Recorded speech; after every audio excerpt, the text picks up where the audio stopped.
Christine, do you know if John helped Jesse kill his buck this season? I honestly don't know, but I believe that John does everything for Jesse, so I wouldn't be surprised if he didn't lasso it with a rope and drag it in front of him. Like the rest of the Fix team, Jesse Fulwider is a fun-loving, God-fearing, affectionate, and generous family man. And because of his fun-loving spirit, he could be labeled as the class clown. She don't shower with people. But believe it or not, the man does have a serious side too. And when it comes to hunting whitetail, Jesse prefers that he doesn't become the punchline. Welcome to season 11 of Whitetail Fix, and for the third season in a row, I'm starting my season without John because he's gone again on another trip out west chasing bulls.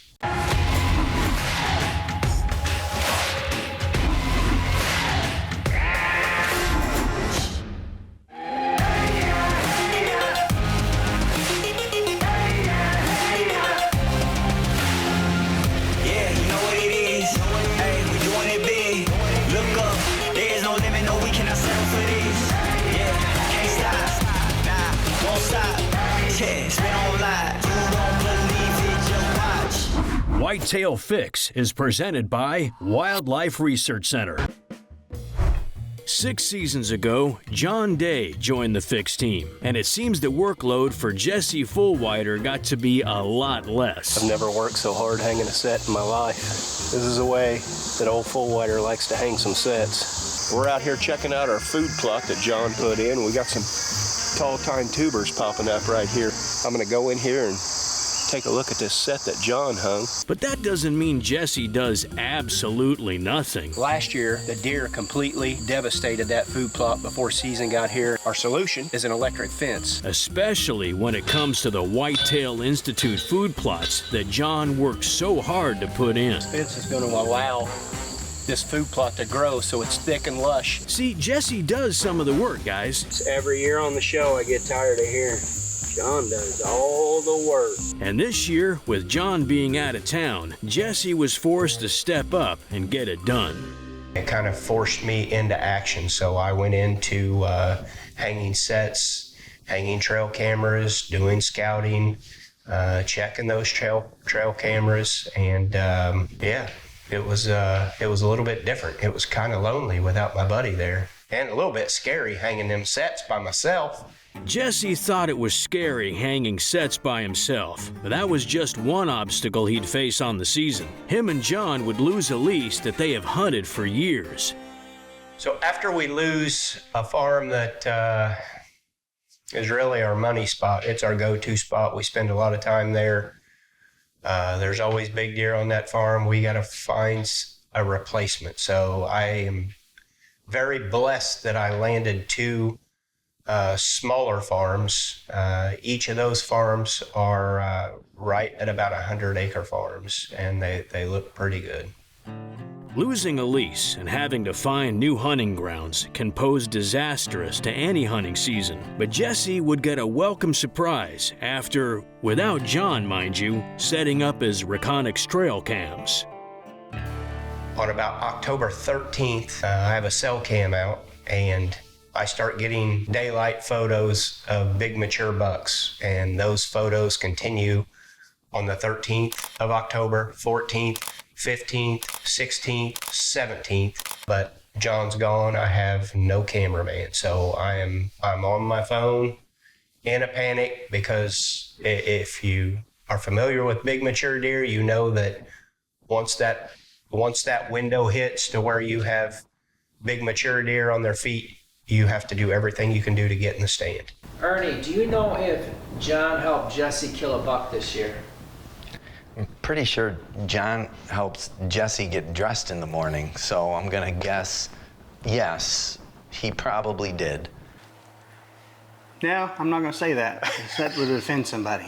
I think yes. I think, you know, John does most of the prep work for the season, right? No, you're wrong. He does 100% of the prep work. Well, it's safe to say that Ernie has not been paying attention to the hard work Jesse has put into his season. But Ernie isn't completely wrong. With John out of town, Jesse would need a cameraman, so it appears he would need a little help from John after all.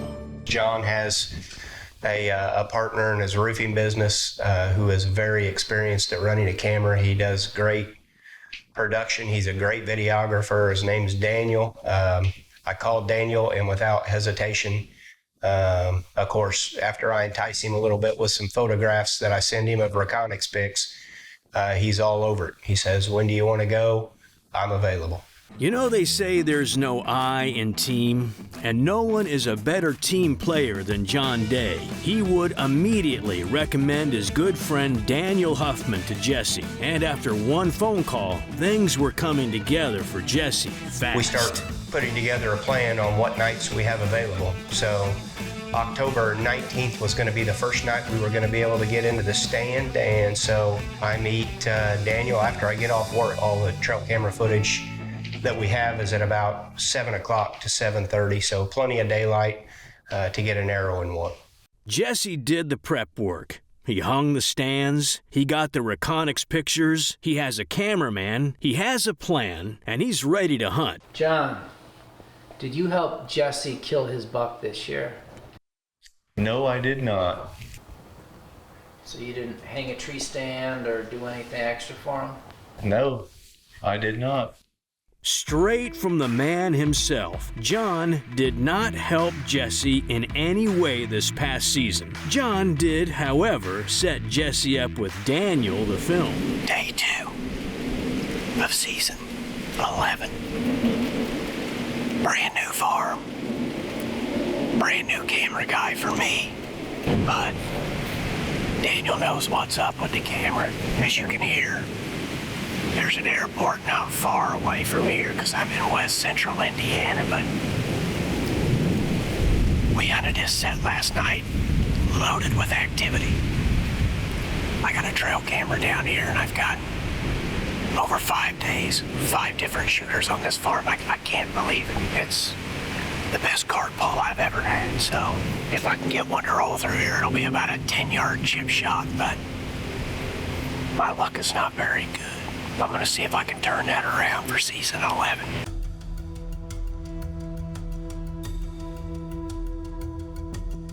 True to form from the cameras, we immediately started getting activity. There was deer activity. We had some white oaks in there. Does moved in early like you would typically see, and we start seeing some smaller bucks move. And then right before dark, I think it's getting ready to happen because I get a mature buck that's a cruiser.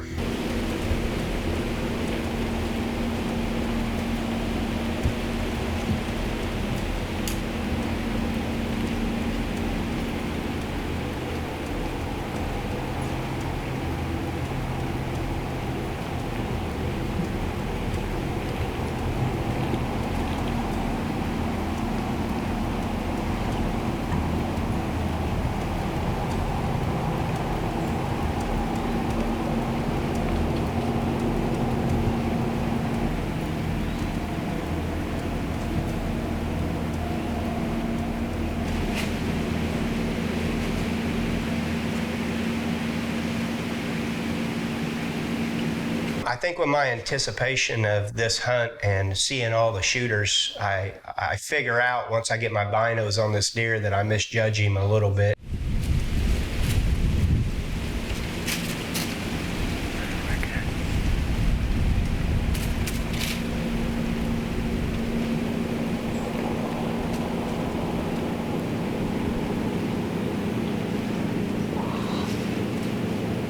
I don't have a grunt, dude.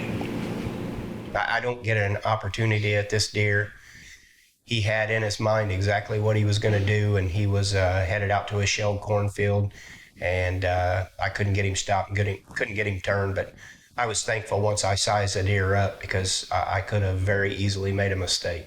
There's 4 things you want to bring with you in October, especially when it's starting to get to the 3rd week of October. And I got 3 of those important things: safety harness, my bow, That camera. No grunt tube. I dug around for my grunt tube today and couldn't find it. Matter of fact, I ordered a new grunt tube on Amazon about 2 hours ago when I got in the tree because I was so irritated. That deer could have been easily grunted right down this logging lane. Stood there and made a scrape. Mike, do you know if John helped Jesse kill his buck this season? Well, it's a well-known fact that Jesse has ridden John's hard-working coattails for years. However, I do believe that this time Jesse found his own spot. I don't know about hanging his own stand. He probably conned John into that part of it. But I think that Daniel even filmed it. So, yeah, old Jesse pulled a rabbit out of the hat, I think. Jesse, is that true? It's absolutely true. And I'm going to bask in the glory just a little bit, so, because I get a whole bunch of grief about John doing all my work for me from this alleged team of people that I have around me. But I scouted, hung trail cameras, hung my set, and killed my deer all while John was out west again. Must be nice to only have to deal with one tree stand, man. That's right. That's all I got to say. That's because it's the only one I needed to hang. Mike Marsteller gets it. See, Jesse, you do have some of the team members that believes in you, and you have a cameraman. So get out there and get your fix. On a descent last night, had a decent encounter with what I thought was a huge deer. It was just dark enough, apparently, that I was mistaken, because he wasn't one of the shooters. But the upside is I done a Reconyx guard pull from a camera down here at 18 yards. And there's about 5 different shooters over the past 5 days, most of them in the daylight, so morning and evening. I put a little bit of magic juice. Little Wildlife Research Center Trapper John's out here. Just so I would sound like a commercial while I'm on this hunt.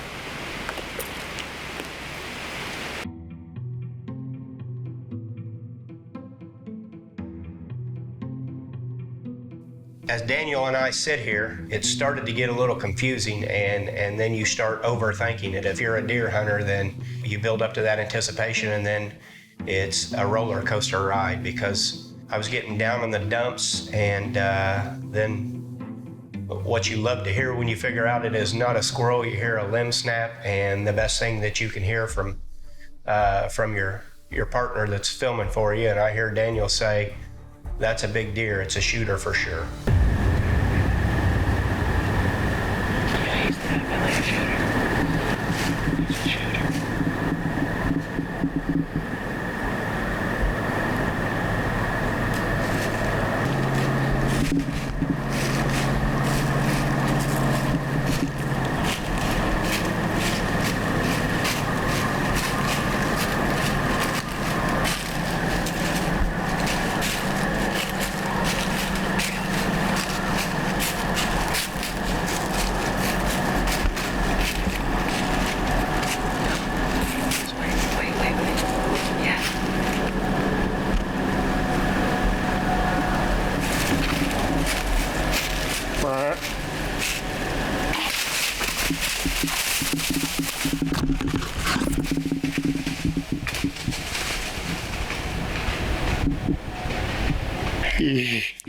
Daniel, son, he is not taking that far, baby. I just throttled him, baby. Oh my goodness. I cannot believe it. It has been so long since I have put a deer down in October. Oh my gosh. 49 years old and the buckies are just now hitting me, thank goodness. Jesse Fulwider takes a lot of flack from his team members about whether he pulls his own weight. Oh, look at that. That's always wonderful, right there when the broadhead's still hanging on. Now, he didn't just tell them, he showed them where they can take that nonsense. That is a tank. I don't hold a lot of height to him, but he's got everything else, doesn't he? And he's got the mass. Look at around his bases. Yeah. That's an old warrior there. Yeah, that is an older deer for sure. That's a good one. I thought he was a deer that I had, but I don't think so. I think this is a completely new deer, but It's that time of year. it sure is. October 20th, got my fix before vacation. I don't go on vacation for 7 more days. I got it done early enough to grab the camera to film John.